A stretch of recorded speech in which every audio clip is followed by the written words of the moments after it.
Welcome to episode 360 of the Cyber Law Podcast, brought to you by Steptoe & Johnson. We're lawyers talking technology, security, privacy, and government. And the views that we're going to express here are probably the views of nobody we know, nobody we represent, no institution we serve at, none of our family members, none of our pets, and maybe not even ours 3 weeks from today. Our interview is going to be fun with Kevin Roose, I think he's a millennial technology columnist for the New York Times, and has written a book that I think is kind of a millennial view of AI, but we'll let him correct me. It's called Futureproof, 9 Rules for Humans in the Age of Automation. But first, we've got great news roundup featuring MacCarthy, who teaches technology policy at Georgetown Law and is also doing technology policy at Brookings. We've got Dmitry Alperovitch, who's the co-founder and chairman of the nonprofit Silverado Policy Accelerator. We've got Maury Shenk, London-based lawyer and technologist. And of course, I'm Stuart Baker, back from the wilds of New Hampshire and hours of bushwhacking because we lost the trail, and having added the lunch of despair to our family's list of bizarre things that happened to them when they were hiking with their grandfather. So why don't we start with this? I could have talked about this last week if I'd been here, but I really feel like I should. Dan Kaminsky was a terrific internet security researcher and a terrific guy, and he died of complications of diabetes at 42. Dmitry, did you know Dan? Yeah, I did. I've known him going back 12, 13 years, and what strikes me, obviously a very brilliant guy, but more than that, just the gentlest soul, always happy to help, always reaching out to people when they're in trouble or needed help. And I think the internet, the Twitter sphere is full of people sharing their stories about him, and most of them are not about his discovery of the DNS hack or the Sony rootkit. It's really about what a wonderful individual he was in every respect, and represented really the best of what the cybersecurity community can be and is. Yeah, I felt the same way. I worked with him on a public policy issue where we were kind of lobbying over DNSSEC and what we thought was an effort by copyright forces to make DNSSEC unworkable. And I'm guessing our political views on almost everything else were completely opposite, but it was so much fun. He had such a flexible and creative mind that I would say something and he would say, well, yeah, actually, that is surprisingly true, but here's how you should say it to make it more true and more appropriate. And he was a great collaborator. And an amazing communicator. I mean, one of the talents that he had was taking something that's incredibly complex and technical and digesting it in a way that the general public could understand. And we need more people like that in our industry. Yeah. So that's not me. I've got a little bit of a meaner streak than he ever had. So I'm going to make it my tribute to Dan to see what I can do to screw up Jacob Appelbaum's just disgusting a FOIA request for Dan Kaminsky's FBI records, which he filed the day after Dan's obituary, and which is only acceptable after somebody has died. I'm going to see if there isn't some legal problem with what Appelbaum has done. Appelbaum, of course, is the notorious fellow kicked out of the Tor project for being a sex predator and just a generally loathsome individual. So that's my non-nice guy tribute to Dan Kaminsky. All right. The EU is charging Apple as we speak, I think, with anti-competitive behavior for how it runs the App Store. Maury, what is exactly the charge that Apple faces? So DG Competition, headed by Margrethe Vestager, sent a statement of objections on Friday to Apple. They have 12 weeks to respond. They've charged 2 aspects of the App Store: the mandatory use of in-app purchases to go through subject to Apple's 30% charge, and forbidding developers from advertising options for purchasing outside the App Store. And they've charged that as an abuse of a dominant position under Article 102 of the Treaty on the European Union. And there's a lot of authority in Europe to charge violations there. I think it's interesting that it's happening today, I believe, The trial between Apple and Epic Games is starting in Oakland, but the U.S. law is not nearly as aggressive on this kind of behavior. So Apple stands a much better chance in the U.S. than in Europe. Yeah, this is abuse of a dominant position. It's pretty clear, Apple, you can acquire a dominant position by good faith behavior, and that would be Apple's argument, and it might have impact in the US, but in Europe, you can acquire it innocently, but if you use it in a way that has anti-competitive consequences, then you're going down. And I think it's hard to see how Apple survives this charge. They have a dominant position, and they're making money hand over fist with these 30% fees. They bear no relationship to the cost. So it does seem like the EU is going to be able to make this charge stick. Mark, what do you think? So I don't know, this case reminds me a little bit of a U.S. case, the Amex case, where Amex argued that they needed a no steering rule to prevent free riding and to balance the interests of cardholders and merchants. And that's sort of what Apple's going to be arguing, that they can't allow this kind of free riding, otherwise they won't have a payment system that's, a platform that's worth preserving. But don't you think that the Amex case was persuasive in part because in the background were two really big companies, MasterCard and Visa, who had much more capability and made much more money than Amex. And so charging Amex with being the abuser of a dominant position was a little weird. It was a little weird, and I do think the dominant position is the key thing. For my mind, the real issue here isn't the steering rule or what payment system to use. The real issue is price. How much should Apple be allowed to charge for the App Store, given that the app developer customers don't really have much of a choice? I know Vestager says that's not the issue, but I don't know what else could reasonably be at stake. And if that's the issue, it's really a regulatory issue, not really an antitrust issue or a competition issue. Well, anything that charges abuse of a dominant position is just the prelude to regulation. This is one of the things that is problematic with using antitrust laws to deal with Silicon Valley. Is it just creates a regulatory structure that doesn't change very easily and is subject to all of the problems with regulatory structures that we already have, such as capture, lack of flexibility. So at the end of the day, this would just let the EU in the long run say, yeah, 30% is too much. We're going to make you cut it down to 15, or we're going to make you cut it down to 15 for certain companies and others more, or you'll be able to charge a one-time charge. They get to make up those rules, right? Well, and in the EU, it's familiar for regulation and competition law to be intertwined. The whole electronic communications regulatory system is focused on restraints on enterprises that have a dominant position. And then it can get into all kinds of detailed conditions just like this. So yes, the EU, I think, is trying to go exactly where you stated, Stuart. All right. So meanwhile, Governor DeSantis has an alternative regulatory program for Silicon Valley, especially for social media.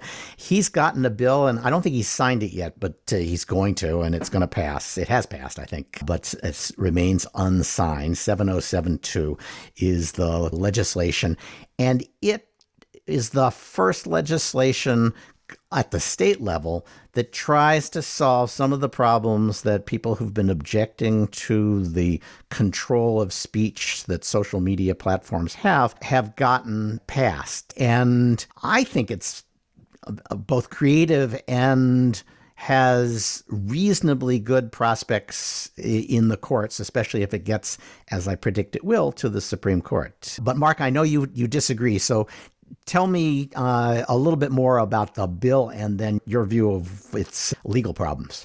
So one thing first, regardless of whether the bill survives a constitutional challenge, you got to hand it to the lobbyists for Disney. They got themselves a special carve-out.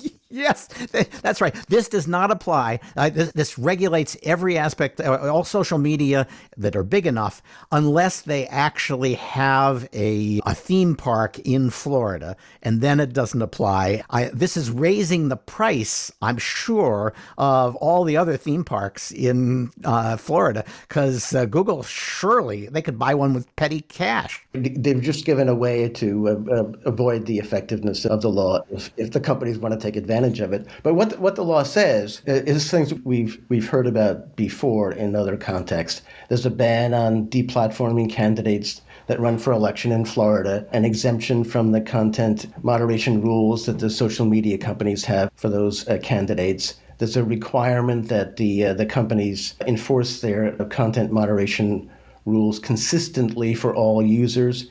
And then there are a bunch of things that are pretty standard at this point. The disclosure of the content rules, requirements for notices for content moderation actions, appeals processes, transparency reports, and the like. And those ones that I just listed at the end probably don't raise a whole lot of free speech issues. But the other ones do, that require the companies to carry or not carry different content. I think there's a case to be made for these things, but to the extent that they say to private companies, here's the content you have to carry, here's the content you can't carry, I do think they're fraught with constitutional issues. Yeah, I see the issue. Well, let's stop just on the constitutional issue. I agree with you. You can find plenty of constitutional law decisions out of the Supreme Court and elsewhere that would raise questions about this. Practically everything that says corporations have First Amendment rights is implicated by this. But there's also not insignificant number of cases that acknowledge that sometimes the First Amendment rights of big companies or people who have a stranglehold on speech ought to yield or at least be moderated because of the impact that has on everybody else's right to speak. You're absolutely right. And these provisions are really similar to the equal time and no censorship rules for broadcasters. And the access right that they've got for journalistic enterprises in the Florida bill looks like the access right that broadcasters have for being carried on cable systems. So if the court wants to reach a favorable decision on these measures, they could probably find enough justification in the case law to do it. My question is whether they want to do that. Or whether Justice Thomas has taken out an ad in Supreme Court reports saying he does. He sure does. And so it may be more of a jump ball than the kind of tilted playing field that I think it is. But more importantly, I think the Florida law is preempted by Section 230. I mean, Section 230 says that the social media platforms aren't liable for the content of their users, and it says that no cause of action can be brought against them for inconsistent state laws. Well, this is an inconsistent state law that tells the social media companies what they can carry and what they can't carry. Well, let me push back on that. So I see the argument. I think we can agree this is not field preemption. Consistent laws that are consistent with 230 can be enforced. The law 230 actually says that. But 230 says that it provides an immunity for actions voluntarily taken in good faith to restrict access to things that we all agree should be restricted: violent, lewd, lascivious, otherwise objectionable. And what I would argue if I were defending DeSantis's bill is I would say, one, we're giving content to good faith. It's not good faith to say we've got secret rules and you violated them.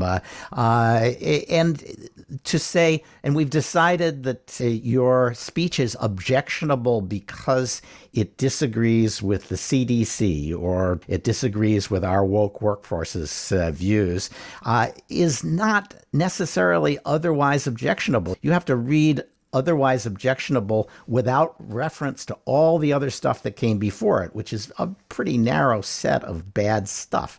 So it seems to me that there's an argument here that all of this is consistent with a proper understanding of 230. I don't think a requirement that says to social media companies, you have to carry journalistic enterprises, or you have to carry political candidates, or you can't censor political candidates, are consistent with 230. Maybe a requirement to publish your rules would be consistent with 230. But those other ones, which go directly to what companies can and cannot say on their own medium, that probably wouldn't be allowed under Section 230.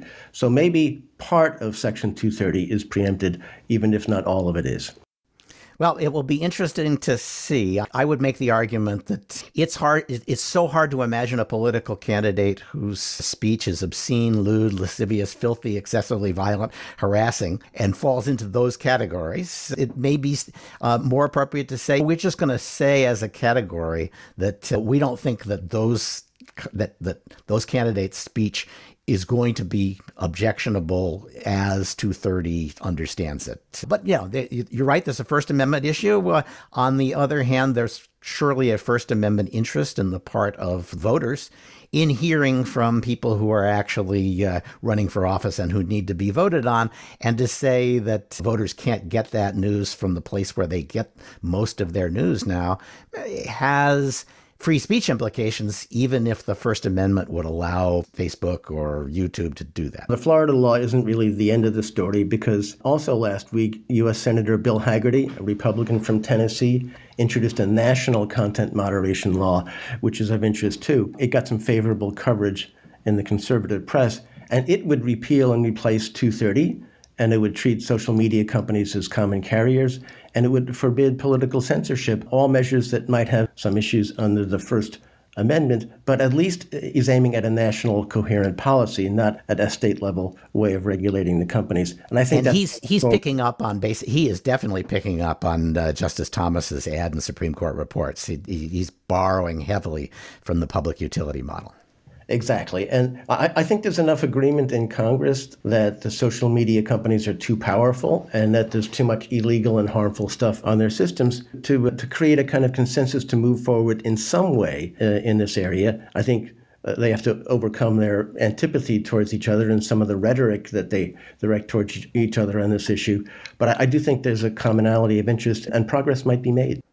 Yep. I have always thought that Hagerty's bill should be described as the true net neutrality bill, to give back to Google and Facebook and Twitter, who've been yelling about net neutrality and saying, oh my God, if you don't have net neutrality, Verizon might censor you. A preposterous notion in light of where we are today. It would be fun to call that the Net Neutrality Act. But we're going to hear from the FCC on yet another version of net neutrality, I'm sure. Stay tuned for those issues to be raised during that proceeding.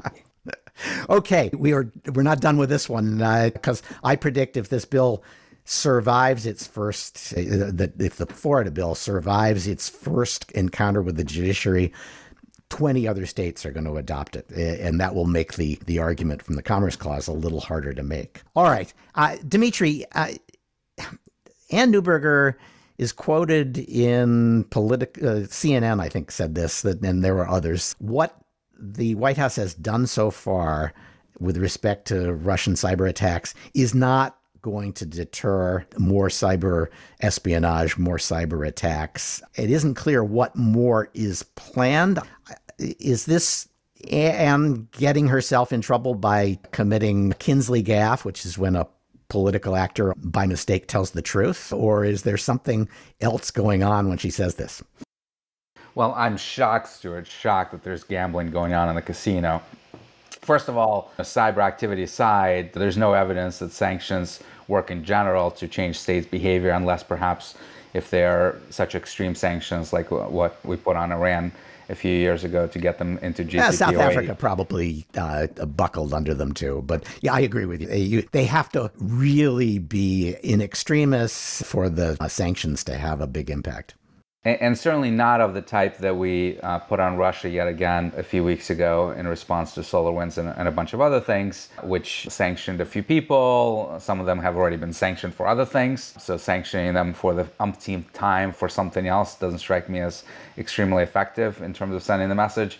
And staying away from sanctions that would really hurt the Russian economy, such as the oil sector, Nord Stream 2 pipeline to Germany, or even the sovereign debt sanctions on secondary debt sales, which would really affect Russia's ability to raise debt on overseas markets. We didn't touch any of those. All of those would be highly escalatory. So maybe they would hit Europe as much as Russia, and the administration is trying not to go back and hit Europe upside the head the way the Trump administration did. That potentially too. But at any rate, what we're seeing, of course, is that the sanctions primarily had the domestic effect of making the administration look like they're doing something about Russia, and in fact got fairly favorable press from people that really wanted to hammer Russia, but are not going to have any effect. And the fundamental issue that I had with them, as we've talked about before, is it's not clear what type of behavior you want Russia to change. They're not going to stop conducting espionage. And the message, I thought, from the administration was very muddled about how the SolarWinds espionage was unacceptable because whether it was too broad or hit too many folks in the private sector, it was not at all clear that, or use the supply chain vulnerabilities, it was not clear what particularly was so objectionable in that operation and what we would expect to see going forward from Russia. And I just thought that Anne articulated what everyone already knows, which is that, of course, the Russians are not going to change their behavior. So it's inexcusable. She told the truth about what the impact's going to be. Yeah, that's kind of my sense is that this is just an emperor has no clothes moment. This was as much as they could do, and it wasn't going to change anything. And as you've said in other contexts, it isn't even clear how much of an objection we have to this. We certainly wouldn't announce it as a principle of international law. It's just we wanted to show that this administration wanted to show it was not the Trump administration and it was willing to do things, mean things to Russia.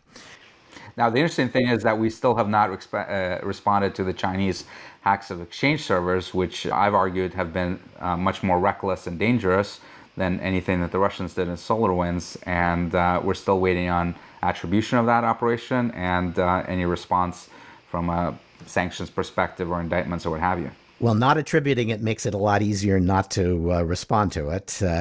So you kind of wonder whether there's a certain amount of slowdown on that. But what would you do about that? Frankly, I would think that it would have made sense within 48 hours to have taken advantage of every unpatched exchange server in China and left open a bunch of web shells for whoever wanted them. They did that to everybody else in the world. It's a little hard for them to complain if we did it to them.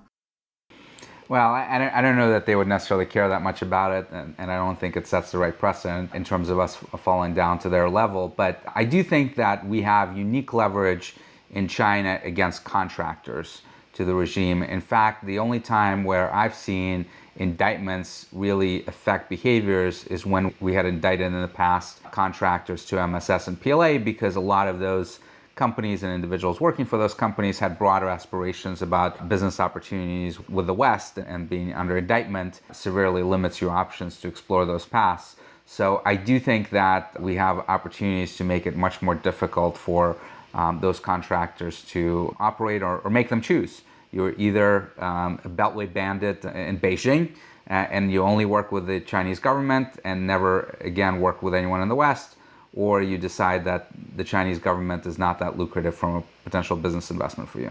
Yeah, right. I like that. Beijing Beltway bandit. They do have plenty of Beltways too, so it works. All right. Well, it is relevant to what are they doing that we hate so much. Both the Chinese and the Russians were the subject of interesting stories about other things that they're doing more in the nature of information ops than cyber attacks.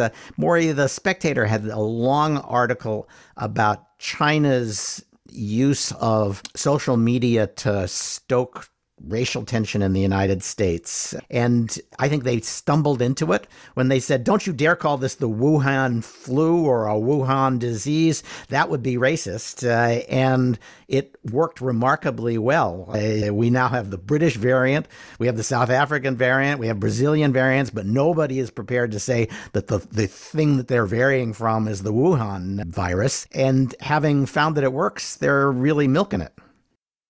Yeah, I think that's right. I mean, I think the game is a lot about what's going on in Xinjiang in Western China, where there is extensive, well, both the US and Europe are saying extensive human rights violations. I tend to agree with that, against the Muslim population there.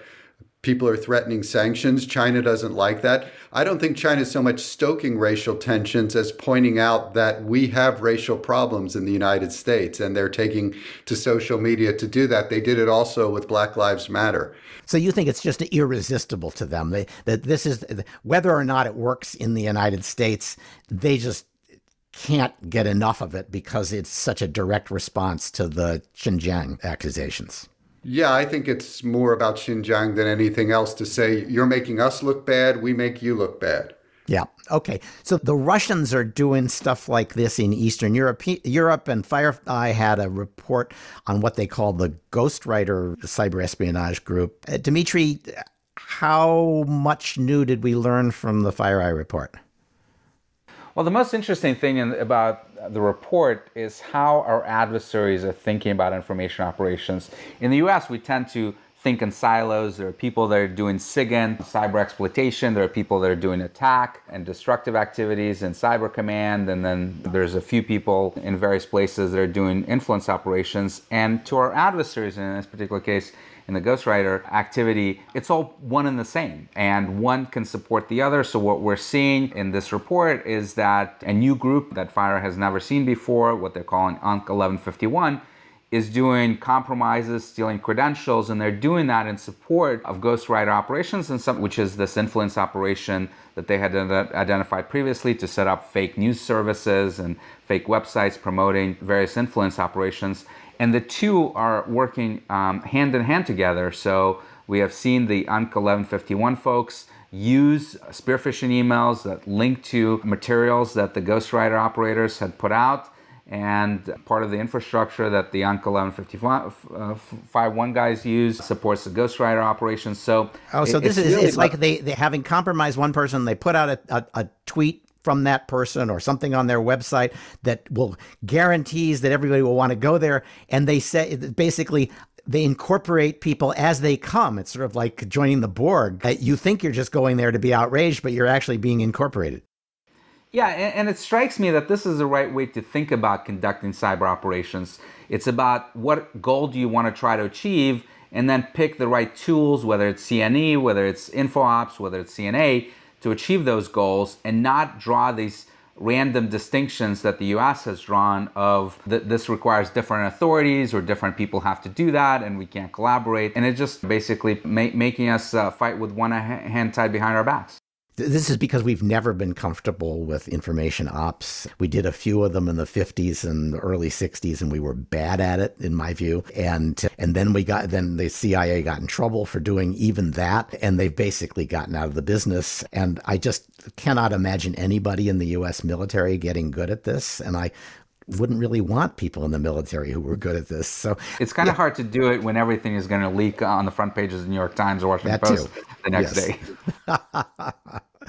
All right, well, so let me ask, this has led me to think, because I always like to think out a little bit out of the box, can we take action that would actually make it really hard or much harder for Russian and Chinese nationals to get onto social media that, for example, at least in Beijing or all of China, is unavailable? Why should they be posting stuff on Western media if they won't allow Western media into their country? Can we actually set up a kind of Western firewall that says, we're sick of you coming over here to do these dirty deeds, and we're going to start kicking you off the internet outside of your own country? I'm not sure the Constitution allows that. Oh, sure, it does. I mean, they can pay people in the U.S. to do this, and the Supreme Court likes any kind of paid speech these days. So they could do that, but under FARA, and certainly under laws that would be justified under the constitutional justification for FARA, you could say, yeah, you can do that as long as you say, by the way, I was paid by Russians who aren't allowed to post this stuff here themselves to post this. And I think that kind of self-limits the reach of your communication. I'm not sure if FARA applies to posting on Twitter and Facebook. It's advocating It surely should. Well, so we can, maybe you can lobby Congress for that extension of FARA. All right. Okay. So I'm just putting it out there, as they say, because I think that's, if we're looking for something that might actually have an impact, it's worth thinking about. I don't know if it's practical or not, but lots of impractical things have been done. I want to move through some of these ideas pretty quickly, but Mark, the EU says that social media has to take down terrorist contact within an hour of being told about it. At least they aren't being told to find it and take it down within an hour. Now, I guess it's only when the government tells them that this is terrorist content that they have to take it down within an hour. But that law is now adopted and will go into effect in a year, or at least pretty close to a year, as various European countries adopt the law and make it domestic law. Yeah, the shape of this has been pretty clear for about 3 years now. So it's not really a brand new idea. This has been kicked around from the Commission and the Council of Europe in their trialogue. So this is just a formal adoption of something that was largely understood. The new thing is that they say that it doesn't apply to takedowns targeting material that's in educational, artistic, journalistic, or academic material. But they largely brushed aside the civil rights and free speech concerns that have been raised against this. In the same way that in other areas, Germany has their NetzDG law, which also has a takedown for illegal material within 24 hours. And in the European Commission's proposed Digital Services Act, they say if you get a notice of illegal activity and you don't act expeditiously to take it down, you lose your immunity under the Electronic Commerce Directive. So these takedown provisions are becoming more and more common in Europe. Well, not just in Europe. It's really interesting that the Israelis have a unit, and apparently many countries have a unit that just calls up social media and says, we have found terrorist or otherwise the content that otherwise violates your rules. You should take it down. You don't have to mention our name. That's okay. And so a lot of takedowns apparently are happening at the instance of government, but without the force of law, because people are learning the rules. That's been done for a long time, and those are called requests under the new regulation. But this is much more explicit. I mean, once you get that order, it's not just a suggestion. It's a requirement. You have to take it down. Well, something that should be taken down, but it's not clear how we get it taken down, is the DC police, which has been ransomwared and is being doxtorted with the publication of some very sensitive files, background investigations of individual police officers. There are probably files on snitches that are going to come out. And so if you're a snitch for the DC police, you really should move. And it's not at all clear what can be done to prevent the publication of this information. Dimitri? Well, one of the things that this highlights really is that ransomware has really become a side hustle to the main operations that these people are conducting, which is just plain blatant extortion, right? It's no longer just about unlocking your data. It's about threatening the release of that data unless huge ransoms are being paid. And the ransoms are going up in price. And I remember just 3 or 4 years ago, they were on the order of maybe 50 grand, 100 grand. Now in their tens of millions. There was one recently that was an initial request at least of over $50 million. Well, that was because they were exposing new products from Apple. They had compromised a supplier, and they had gotten some specs of new Apple products. And we know Apple's famously secretive. So it really hurts when you're the supplier who has caused Apple's plans to be publicized. So it might be worth $50 million to avoid Apple's wrath.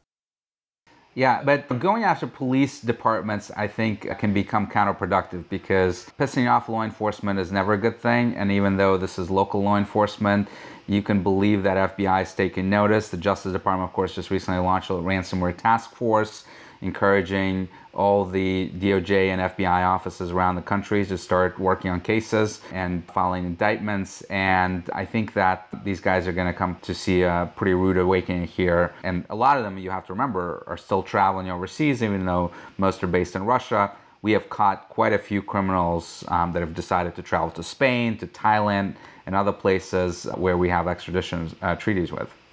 Yeah, I think that's right. The other folks who are going to get hit in the crossfire are probably Bitcoin wallet makers and maintainers, quite possibly big suppliers of cloud services who are going to find that they're more heavily regulated in an effort to close off the tools that the ransomware guys are using to make their money.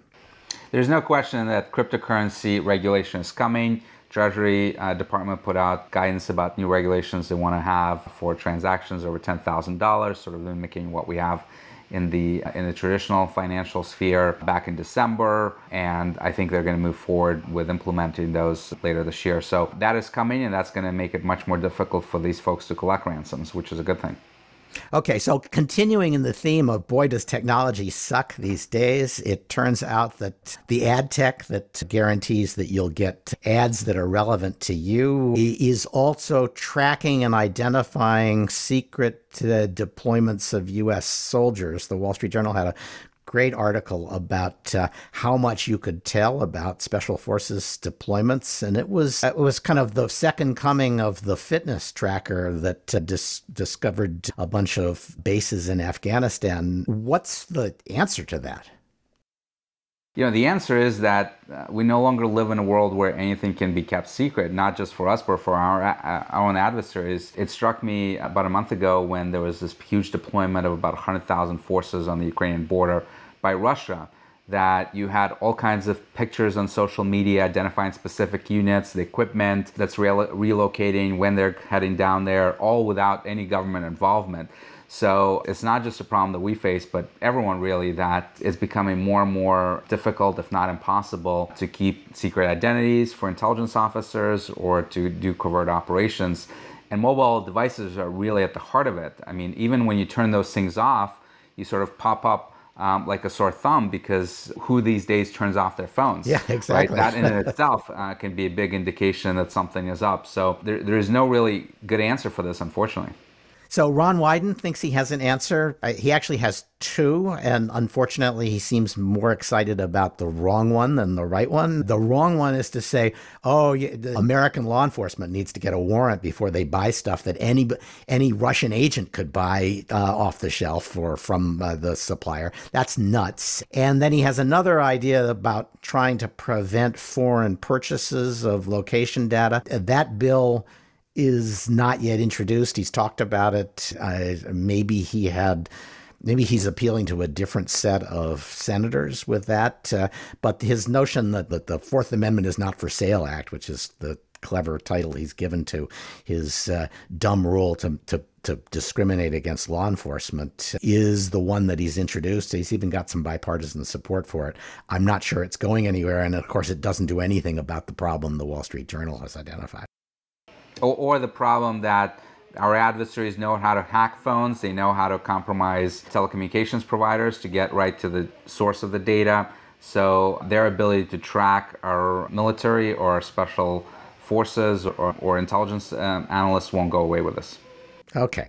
Two more quick ones. Maury, there was a really interesting New York Times article that suggested that aggressive antitrust enforcement in China is turning into a lobbying battle by two or three really big Chinese internet companies who are now competing not so much for consumer favor as for government favor. And antitrust law is going to be used as another competitive tool as they try to lobby their way to dominance. I thought that was exactly right, and it reinforces one of the Baker's laws that I've been unable to get into the law books, which is that government is the same everywhere. And the CCP in China and the way they relate to big corporate interests is surprisingly similar to the way big companies relate to government in the US or Europe. I don't know, other than that, whether there's something about this internet antitrust push to observe, but what do you think? Well, I think you've got it right. I mean, Apple, Amazon, Facebook, Google, Microsoft have a lot of power here, but you go to China and you can't get anything done. You can't pay for anything if you don't have an Alipay or a Weixin WeChat account. They've got a lot of power. And Jack Ma speaking up in advance of the Alipay listing in Hong Kong seems to have been a lightning rod for the government to take more aggressive enforcement action. Ponyma, Tencent is a little bit more compliant, but people aren't sure about that either. And I agree with you. I think the Chinese government sees these companies becoming powerful, and competition enforcement is another tool that they're using. Yeah, I remember it was like 5 or 6 or maybe even 10 years ago that the government announced kind of overnight that the CEOs of all the big telecoms were going to be moved over one spot. It was like musical chairs, just to show everybody at those companies that they could do it anytime they wanted. And I suspect this is much the same, is that at the end of the day, everybody has to recognize that the CCP is in control and everybody else is operating at their sufferance.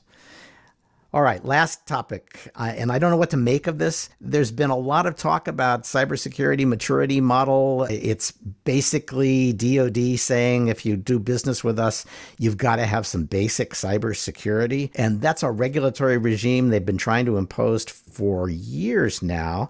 And it's been delayed again. I sort of joked it was the Biden administration saving us from excessive regulation from the Trump era. But I think it's more they just don't know how to make it all work. Dimitri, is this maturity model in deep trouble, or is this just teething pains? It's teething pains, unfortunately. The issue is that they can't find enough certified contractors that will do the audits for the department of all the organizations that would be subject to it, so they have to delay it yet again, and looks like by a fairly long period. That I view as actually a good thing. If this thing goes away, we will not be any less safer. Compliance is the death of security, and this is just a massive compliance burden on organizations that will actually prevent them from investing in the right things that would make their networks more resilient and hardened against these types of threats. So unfortunately, DoD has taken exactly the wrong approach to security here, and the fact that it's getting delayed can give us maybe a tiny bit of hope that maybe at some point they'll jettison this whole thing in favor of real security protocols. Real security protocols might be, they're clearly better than compliance, but maybe compliance is better than nothing. If you were at DoD, what would you do about all those contractors? I would actually look for third-party contractors that can do penetration exercises, red team exercises against those networks to actually build resilience, practical resilience to defend those networks against realistic threats that they may face. I would make sure that everyone has hunting services that can be either provided by DoD or that they hire on their own to seek out adversaries on their networks. Those are the types of things that would actually make those networks much more resilient to penetration, not filling out 10,000-page documents. That makes no one safer. Okay, so that kind of very qualified, maybe we could do this if we did it right, is the best you're going to get out of our downer of an episode. So thanks, Dimitri. Thanks, Mark. Thanks, Maury. So let's turn to our interview, which this week is with Kevin Roose, who's the technology columnist for the New York Times and the author of Futureproof, 9 Rules for Humans in the Age of Automation. Kevin, I have said in the introduction that I thought this was a very millennial book, and that was not meant as an insult. Are you a millennial? I am, yeah. I'm 33, so I guess that makes me sort of right in the middle of millennials. Well, congratulations, because this is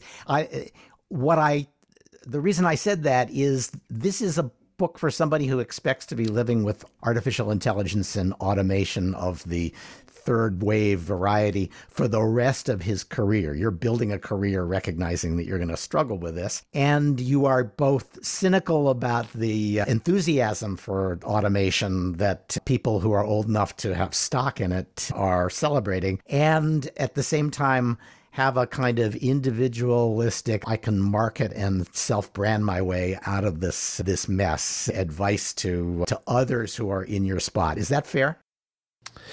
Well, I think the book is really sort of in 2 parts. I mean, as you said, the first part is sort of diagnosis, like what is actually happening with AI and automation. I think we talk a lot about AI and automation in the future tense as something that's going to happen, but all of us deal every day with dozens of AIs in our phones, in our apps that we use, in our Series and Netflix algorithms and everything like that. These AIs already shape our lives in sometimes invisible and sometimes very visible ways. And so part of what I was trying to do was say, like, what is actually happening out there? What kinds of jobs are being changed and possibly destroyed by AI and automation? What kinds of new opportunities is it giving us? And then the second half is the sort of prescription. It's the, what do I do about this part? Because that was the part that I feel like was missing from a lot of the conversations about AI and automation. You start talking about this as a problem, and then people immediately start going to universal basic income or to, robot taxes, this sort of like macro fixes, when really there's a much more urgent priority for individuals trying to navigate this new world. And we'll probably get a chance to talk about that, but I think that is an insulting solution for people who lose their jobs to automation. It's like saying, well, I'm going to put a 20 in your hat when you sit on the corner.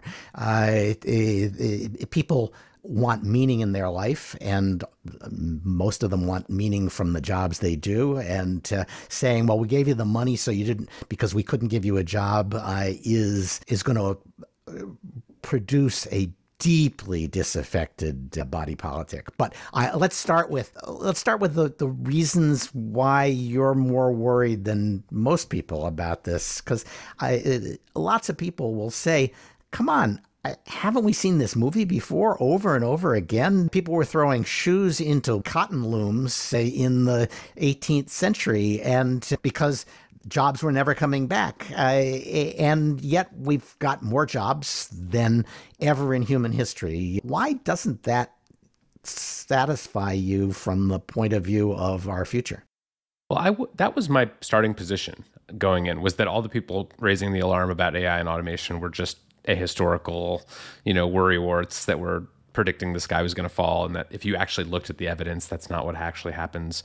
So I went back and looked at the evidence, and it turns out, I guess there are two ways to answer this question. One is there is some evidence that this time is different. There are some economists, in particular, Darren Acemoglu and Pascual Restrepo, who have done some pioneering work about the influence of automation on jobs within heavily automated industries. And they've found that for most of the 20th century, the optimistic take that you just outlined was essentially right. New jobs were being created by automation faster than old jobs were being displaced. But that has actually shifted in recent years, according to their work. And so now we have, in industries that are automating, tasks are disappearing to automation faster than new jobs are being created. So let's bracket that for a second and say, okay, even if that is not true, even if there will ultimately be more jobs created by automation than are destroyed, should we be worried about it anyway? And the answer to that is yes, because as you mentioned, people have been protesting new technologies disrupting work for hundreds of years since the Luddites, but they were not wrong. Like after the Industrial Revolution, it took about 50 years for workers' wages to catch up to corporate profits. And in the meantime, there was child labor, there was these disgusting, unsafe factories, there was all kinds of labor exploitation. So for the people actually living through the Industrial Revolution, a lot of them didn't actually experience this as a positive change in their lives. In fact, they experienced it very negatively. And in the long run, in the aggregate, maybe we have better lives than our great-grandparents did. But our great-grandparents didn't necessarily think all this new technology was so great. And, you could make a pretty good argument that the social dislocation from all of this produced Marx and produced Stalinism and fascism and the abattoir that was the 20th century. So to say, hey, after we get through with our touchy-feely version of communism and fascism, things will be okay, you'll have a job. It's not very comforting. Right. And especially on the time scale that we've seen it happen before. I mean, if it takes 50 years for wages to catch up to profits and GDP, that means that most of the people who are benefiting from this technology are actually going to be retired or dead by the time that they see the fruits of those innovations. Yeah. Okay. I think that's right. It's going to be a rocky ride at best, and we ought to be thinking more about what it means. You had some kind of chilling discussions in here about just how enthusiastic CEOs are about automation in ways that make it sound as though there are Fortune 500 companies that are hoping that they will be able to run their companies with 500 people. or fewer. I mean, really, that is the discussion that I discovered. I went to a bunch of different conferences and talked to CEOs, and on the record, they'll tell you, we're using automation to free our workers from mundane and boring tasks. And then off the record, they'll tell you, yeah, we're trying to get rid of them. We're trying to take out costs here, because that's what they see their job as being. And so automation is, companies are ready to do as much as they can to lower the labor costs that they have to pay. So the other thing that I thought was interesting in this very depressing section of the book was your discussion of how everybody thinks that this is really going to suck for everybody but them, and that their jobs are robot proof. Do you want to explain where some of those illusions come from? Yeah, that's fascinating. I mean, the disparity, when you survey people about whether they think automation and AI are going to destroy jobs, they say yes, absolutely. And then when you ask them whether their own job is susceptible, most of them say absolutely not. And this is a historical trend. This is not new. We are sort of cognitively predisposed to think that we are special and that our jobs could never be done by a machine. And so that's just like, the evidence is just overwhelming that, most jobs that we think are robot proof are not actually robot proof. Given enough time and technology, most jobs can be at least mostly automated. And so I think that's just, we need to sort of get over our own hubris about that. And I've tried to do that, to various extents with this book, is just to say, actually, if you look at the research, it's not the blue collar, manufacturing and retail jobs that are most at risk from those AI jobs and are automation. mostly gone anyway. Exactly. Yeah, those jobs have been disappearing for decades. Where all the sort of excess in the system is, at least if you're a person looking to cut costs by automating, is in white-collar workplaces. Brookings Institution and Stanford had some interesting research a couple years ago showing that actually the most susceptible people to being displaced by AI are people working in sort of six-figure, college-educated fields in tech and business, people doing sales forecasting, people doing various types of analysis and data work. It's not truck drivers and factory workers. So you write a lot, especially a lot of the human services side of this. People think, well, they can't replace me. I wonder if some of the AI bias claims that we see about algorithms that make predictions about whether people are going to be recidivists or that determine whether there's fraud in various welfare programs, whether the resistance to that, that's all just there's a lot of racism in that, is people who are afraid they're going to lose their jobs to those algorithms, as opposed to people who are, I'm sure they're worried about the bias, but what makes it real personal is they look around and they say, wow, there were more people making these decisions before we got these algorithms working on the problem. That could be some of the resistance. I'm sure there are judges who want to keep their jobs and don't want an algorithm to be, deciding sentences and guilt or innocence. But I think there are high stakes decisions that we really shouldn't outsource to machines. And even the people I talk to who are, working in the field of AI, who are spending all day, trying to tune algorithms to make better predictions, say that, there are just certain things we shouldn't let machines do, like decide on, criminal guilt or innocence. You at one point make the argument and say, it's okay to outsource these things to the algorithms if it's a job you'd outsource to a bunch of really smart chimps. Exactly. The AI can do a lot of the heavy lifting around things like predictive analytics and, say we're talking about something like healthcare, a machine might be doing some of the diagnostic work, but the doctor is really still going to be the person you want to talk to when you have, you want to get bad news from a human, not a machine. You want to talk about prognosis. You want to talk about your options. There are various things that I think are going to be easy for tech companies to automate inside these jobs, and there are various other things I think will be much harder. But radiologists, who are certainly six-figure earners, have just been hammered by the studies that suggest that really AI is better at finding tumors than they are. Exactly. And if you're a diagnostic radiologist and all you do is, read scans in a lab, like your job is not long for this world. And so I think that's what we see happening in medicine is medical students are actually shifting away from diagnostic radiology and toward more sort of future-proof types of medicine, like family medicine or oncology, things that involve sort of like more than just sitting in a lab reading scans all day. And I think that's what's happening in slow motion in lots of industries, is people are realizing, oh, this part of my job can be done by a machine. I should move to other parts. The other thing that I thought was really interesting, because it's a very subtle and not very sexy form of roboticizing the middle class, is what you described, or at least I read into your description, as becoming a human API. You are the interface between a set of data that comes in from one source, and you process it in your head, or just with Control C, and move it to another process with Control V, or maybe some more thoughtful act, and start another automatic process going. And you're there because they haven't quite figured out an algorithm that will move that data from SAP to Microsoft Windows, but it's gonna happen. Yeah, these jobs used to be, in the 80s, these jobs were called swivel, where you just basically be taking stuff from one spreadsheet and plugging it into a different spreadsheet. And there's still a lot of people employed in jobs that basically work that way. And I'm not just talking about people, in accounting departments. I mean, some journalists are, their job is basically to take something that, is trending or is just happened, strip out all the important data points, arrange it into a story, and publish it in a way that will, make it friendly to Google and Facebook's ranking algorithms. And so that is a kind of sort of API-esque job too, and that's one that can be automated. So I don't think we should make the mistake of thinking that, this is somebody else's problem. Lawyers, journalists, doctors, this is potentially happening in a lot of industries simultaneously.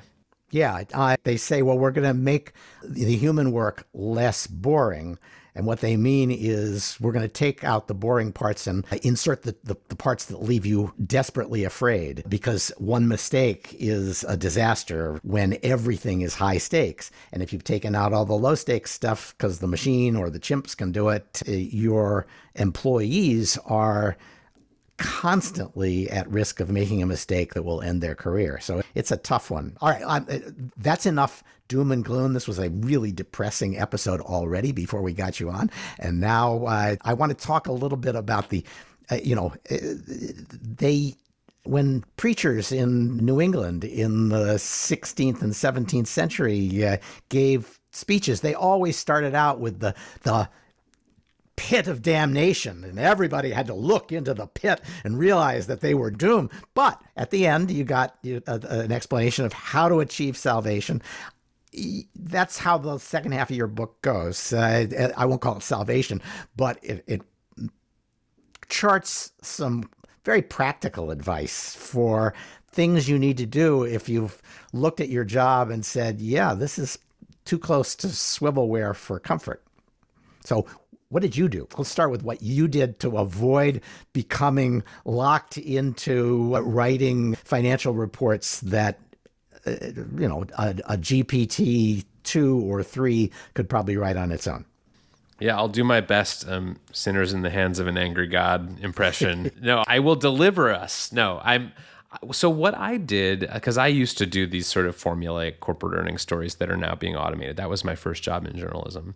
And as I sort of realized that this was happening, that I could, large parts of my day could be automated, I started coming up with strategy. And then for me, that strategy involved sort of personalizing my reporting. So putting myself in stories, having, going on adventures, doing things, that weren't just sort of rote recitation of information, trying to be more entertaining and put more personality and humanizing details into my stories, branching out into other forms of media like podcasts and TV shows. That's been part of what I've tried to do to sort of become less fungible or less automatable. And I think that's what a lot of people in a lot of industries are doing. And that's the great news, is that you actually don't have to learn how to code or, learn how to use GPT-3 to be successful in this new automated world. You just have to be distinctly human. Like you just have to do the stuff that machines can't do, which turns out to be surprisingly hard, but it doesn't require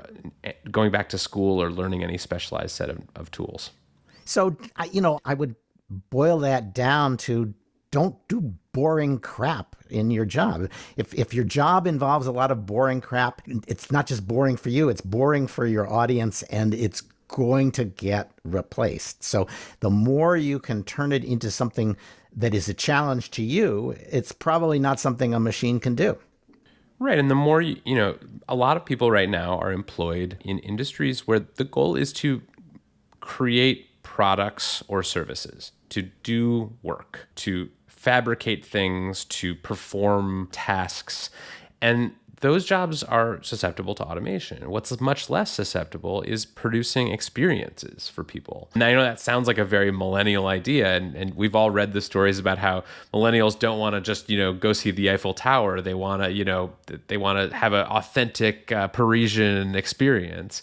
But it really is true. One rubric I use with people is if your job has sort of an invisible, if your job title, if you could add an invisible sort of /therapist to the end of your job title, it's probably pretty safe. If you are a lawyer /therapist, your job is much safer than someone who just writes briefs all day. If you are a doctor /therapist or a journalist /therapist, I'm going to be able to continue through the, as long as I like, which may not be that long, but still, yeah, you're right. I agree. More and more of the work I do, as it turns out that more and more people who can afford to hire a big law firm are individuals with a lot of money, you end up, it's all therapy. It's all, how does this make this person feel? If it makes them feel better, they will gladly pay for it. And if it doesn't, then sooner or later they're going to say, why am I paying for this? Can't we put a couple $100 million into replacing this aspect of the profession I'm interacting with?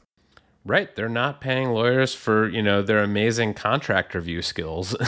They're paying them because they're humans who can solve problems for them and make them feel better and represent them in ways that, are sort of go beyond just sort of technical sophistication. And this is happening in every industry. We are outsourcing the stuff that is sort of skill-based and production-based to machines, which leaves us with the stuff that is about making people feel things. I'm going to tell you a story about Scotty Reston. Maybe you've heard it. He was the famous Washington bureau chief for the New York Times in the 60s and maybe even the 70s. And he had an intern, so the story goes, who was spending the summer bringing him coffee, and at the end of the summer mustered the nerve to say, Mr. Reston, I want to be a reporter too. What advice do you have for me? And Reston, of course, this was the era when everybody sucked on pipes, so he sucked on his pipe. He said, kid, sell every piece 3 times. And the notion was you should always ask when you're doing a story, what else can I do to repurpose this so that it has a new audience and advances my personal brand? And that sounds like the kind of advice you're giving people. Yeah, although it goes beyond sort of personal branding. I think that is a big piece of it. I think we're, the more you have your own, image and reputation, the harder it is for an employer to interchange you with a machine or another human for that matter. But I think it's also about just being better at the parts of our jobs that involve sort of producing experiences for people, empathy, collaboration. It's about figuring out which parts of our jobs are the least automatable and doing as much of those as possible. And whether that involves personal branding or just sort of being the best insurance salesman at your firm at connecting with clients, at being the insurance salesman that all your clients want to deal with because they love you, because, send them Christmas cards, because, congratulate them on their kid. I mean, it's the sort of subtle human details that are going to matter in the economy, that we're moving into. Yeah, Scott Adams from Dilbert had a pretty good book about sort of similar to this, in which he said, I'm obviously not the best artist at work today, and I'm not that funny. And what I know about The Office, there are millions of people who know. But I am the best combination of artist, humorist, and office observer at work on the comic page. And that's enough. It's a kind of combination of skills that I can spend a fairly long time exploiting.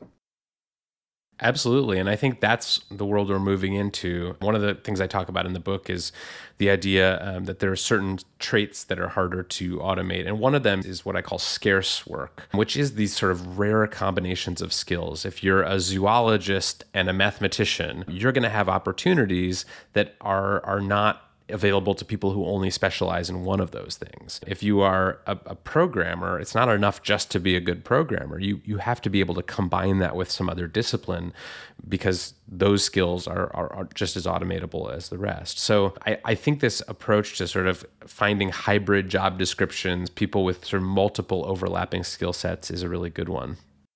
Yeah. So all those people who, when they say they're an actor, are asked what restaurant, they had hit on a strategy. Maybe not every combination of skills is going to guarantee a success, but as a way of thinking about your career, saying, what 2 or 3 things do I have that don't feel like day jobs, but could be supplements to my day job and make it a more successful thing, does make sense. Right. And just to sort of give a brief example of this, I mean, one example I talk about in the book is my accountant, the guy who does my taxes. His name's Russ Garofalo. He's a great guy, very good at taxes, but that's not why I hire him.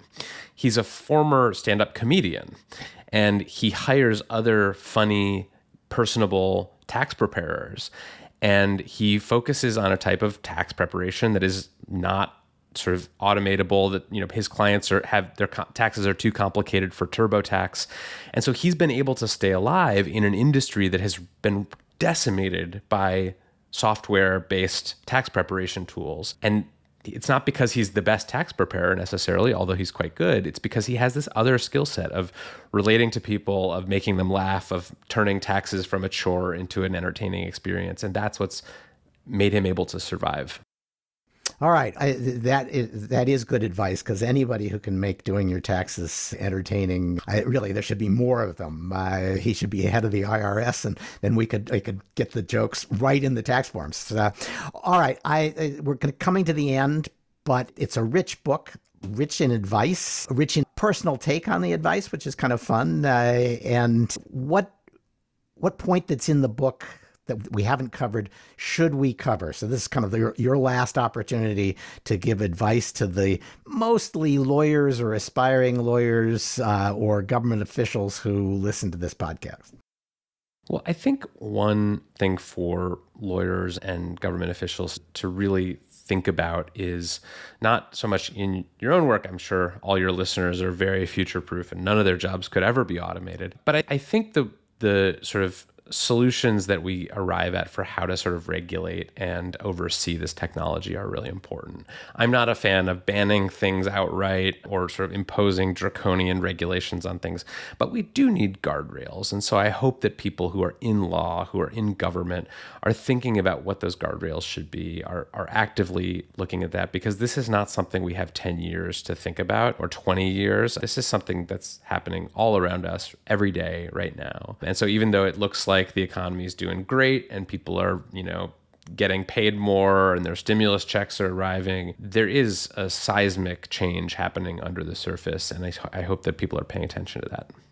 Yeah. So, I mean, we've had 30 or 40 years of this in which you can make a lot of money, but you have no job security. And I think we all live in that world. I used to say to people who, when they took jobs in corporate counsel departments, I said, one of the nice things about working in-house in a general counsel's office is the illusion of security is more substantial. But it is an illusion, and we're all adjusting to that. And once the bottom falls out, it's really hard to get back. So I think people are understandably worried about this, even when they're making a lot of money and things are going well. And it isn't clear how they're going to be earning a living 10 years from now. So everybody needs to think about this. And this book, Futureproof, at 9 rules for humans in the age of automation, it's a good place to start. It's kind of both social policy and self-help. And if you can't see where your career will be in 25 years, or don't think you will still be in the workforce in 25 years, you probably need to read Kevin Roose's book. So Kevin, it's been a pleasure to have you on. Thanks also to Mark, Dimitri, and Maury for joining us. Thanks also to Weissman Sound Design for our music. This has been episode 360 of the Cyber Law Podcast, brought to you by Steptoe & Johnson.